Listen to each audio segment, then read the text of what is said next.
Hey, good morning. It's Dr. James. I do hope and pray this message finds you and your loved ones peaceful, thriving, and well. So over the last few weeks, many people have been commenting and saying, gosh, James, you seem to be spending a lot of time going back thousands of years to find quotes from like the Stoic philosophers and different philosophers from ancient Roman times and Greek words and all this different stuff.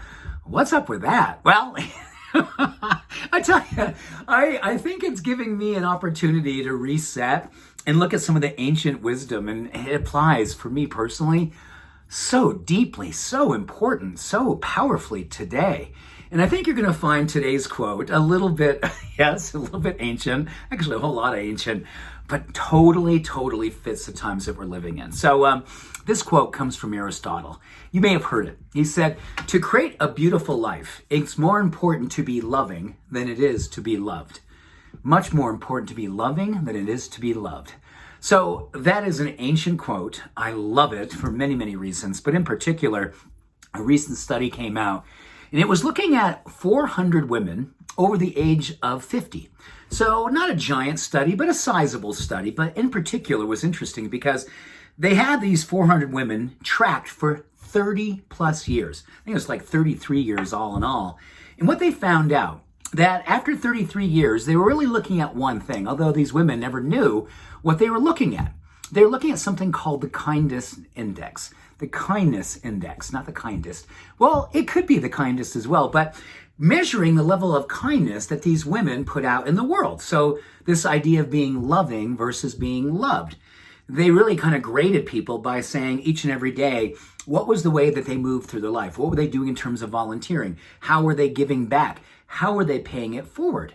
And in this relationship, what they were finding out, two things. Number one, there's a direct relationship to the women who scored highest on the kindness index in its relationship to heart disease, to cancer, to Alzheimer's. Very interesting. It also correlated to directly longevity.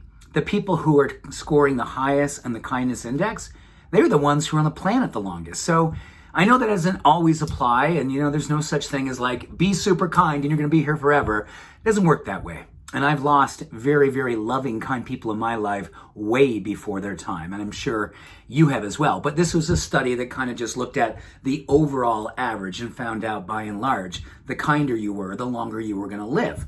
But interesting enough, they connected it also to what's going on today in relationship to what this past year plus has done for us, in relationship to how a lot of what's happened in the world with politics, with social injustice, with digital media, with just a lot of the stuff. And then you brought in the pandemic on top of that, and you're like, wow, there was a lot of wiring happening in the part of our emotional centers in our brain that really correlates with a lot of darkness, a lot of separation, loneliness, judgment, fear, just all that stuff getting reinforced.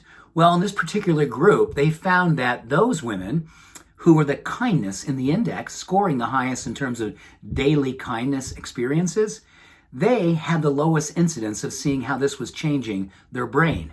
In fact, they found that one of the greatest resilience makers, one of the things that kept and protecting their brain from going dark, from getting totally wired hard and into that hardening, was being kind.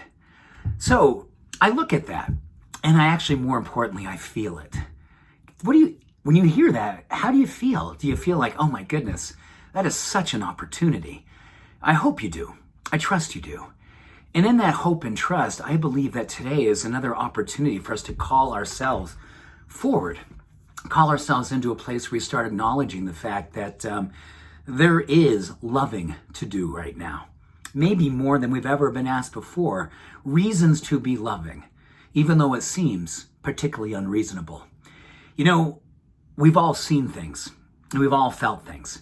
And in particular, this past year plus, more than we've ever wanted to feel and see. But in that, there's an opportunity, a calling, a responsibility, a responsibility, an ability to respond to what's going on out there, to go within and say, what does loving look like to me?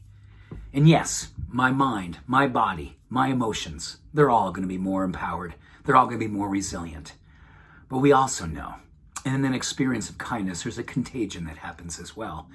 People who have the blessing of laying eyes on you performing your high levels of kindness tend to go into their world and do the same thing too.